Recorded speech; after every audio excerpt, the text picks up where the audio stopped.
بسم اللہ الرحمن الرحیم۔ روزے کی نیت اور جو روزے دار کے لیے مستحب ہے۔ سوال: کیا تمہارے پاس کھانے کی کوئی چیز ہے؟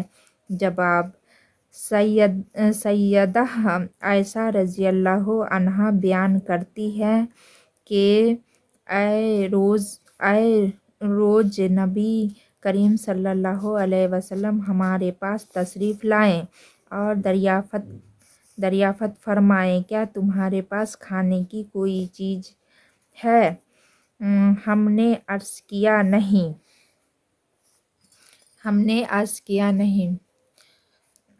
آپ نے فرمایا، اچھا میں روزہ سے ہوں۔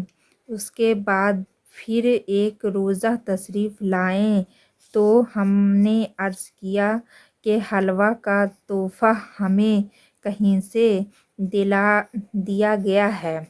آپ صلی اللہ علیہ وسلم نے فرمایا، ذرا مجھے تو دکھاؤ، صبح سے روزے سے تھا۔ یہ فرما کر آپ نے حلوہ تن فرما لیا۔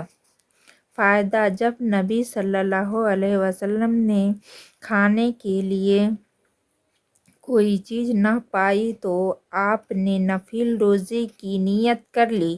یہ حدیث جمہور علماء کی دلیل ہے کہ نفل روزے کی نیت طلوع فجر سے پہلے لازمی نہیں بلکہ طلوع آفتاب کے بعد بھی کی جا سکتی ہے۔ دوسرے روز نبی صلی اللہ علیہ وسلم نے روزے کی حالت میں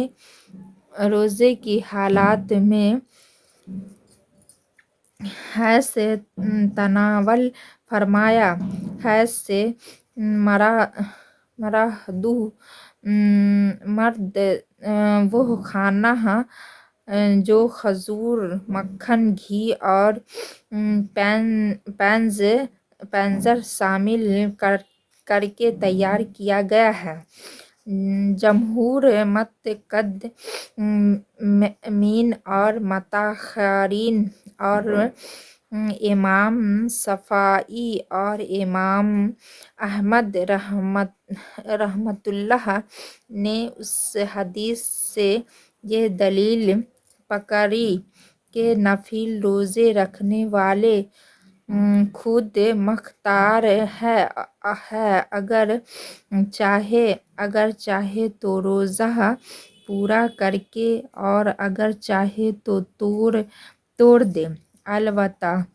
البتہ توڑنے کی صورت میں قضا مستحب ہے۔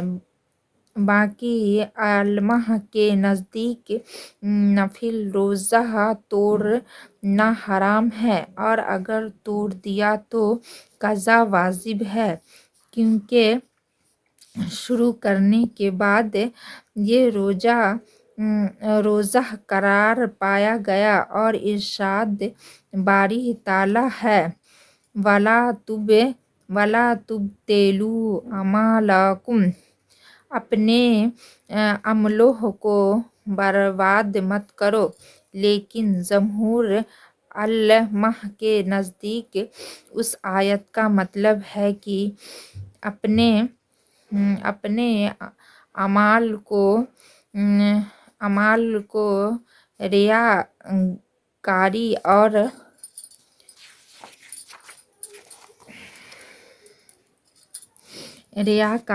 اور ارتکاب کبیرہ کی وجہ سے جائز مت کرو۔ واللہ اعلم۔ شعبان کے روزے کا بیان۔ سوال: کیا تم اس ماہ کے درمیان 13، 14، 15 کے روزے رکھتے ہیں؟ جواب: سیدنا عمر بن حسین رضی اللہ عنہ بیان کرتے ہیں کہ نبی صلی اللہ علیہ وسلم نے ایک شخص سے پوچھا، کیا تو نے اس ماہ کے درمیان درمیان کے روزے رکھتے ہیں؟ وہ بولا نہیں۔ آپ نے فرمایا جب تو رمضان کے روزے پورے کر لے تو دو روزے اور رکھیں۔ فائدہ: ماہ شعبان کے روزے آپ صلی اللہ علیہ وسلم کو پسند تھے کیونکہ اس ماہ میں علماء رب العالمین کا ہاں پیش ہوتے ہیں، اور نبی صلی اللہ علیہ وسلم کو یہ بات پسند تھی۔ اس شخص کے اعمال جب رب کے ہاں پیش ہو تو یہ شخص حاصلت روزہ میں ہو۔ مسلسل روزے رکھا۔ سوال: اے عثمان رضی اللہ عنہ، کیا تو میری سنت سے اعراض کرنا چاہتا ہے؟ جواب: سیدہ عائشہ رضی اللہ عنہا بیان کرتی ہیں کہ نبی صلی اللہ علیہ وسلم نے سیدنا عثمان بن مظعون رضی اللہ عنہ کو طلب کیا۔ وہ نبی صلی اللہ علیہ وسلم کی خدمت میں حاضر ہوئے تو آپ نے ارشاد فرمایا اے عثمان رضی اللہ عنہ، کیا تو میری سنت سے اعراض کرنا چاہتا ہے؟ سیدنا عثمان رضی اللہ عنہ نے جواب دیا، لا واللہ یا رسول اللہ صلی اللہ علیہ وسلم، ولیکن سنتک اطلب نہیں۔ انہوں نے اللہ کی قسم، اے اللہ کے رسول صلی اللہ علیہ وسلم، میں تو آپ کی سنت کا متلاشی ہوں۔ آپ نے ارشاد فرمایا میں رات کو سوتا بھی ہوں اور نماز بھی پڑھتی ہوں، روزے بھی رکھتی ہوں اور کئی دن چھوڑ بھی دیتا ہوں اور میں نے عورت سے نکاح بھی کیا ہے، ان کے حق کو پورا کرتے ہیں۔ لہٰذا اے عثمان رضی اللہ عنہ،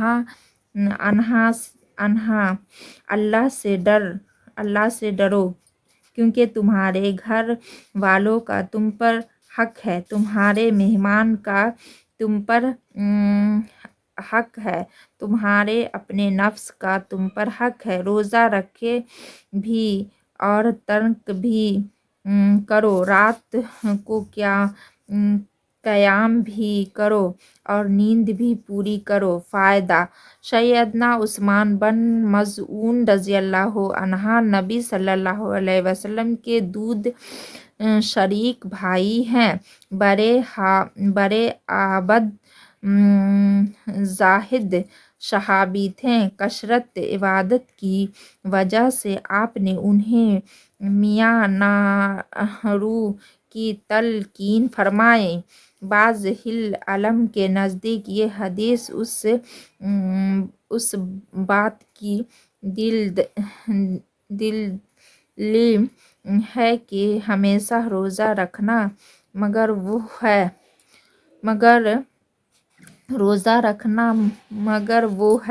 بعض کے نزدیک ہمیشہ روزہ رکھنا حرام ہے، لیکن جمہور اہل علم کے نزدیک بعض حدیث کے بیان پر ہمیشہ روزہ رکھنا مستحب ہے، واللہ اعلم۔ اگر یہ ویڈیو اچھی لگے تو سبسکرائب، لائک ضرور کر دیجیے۔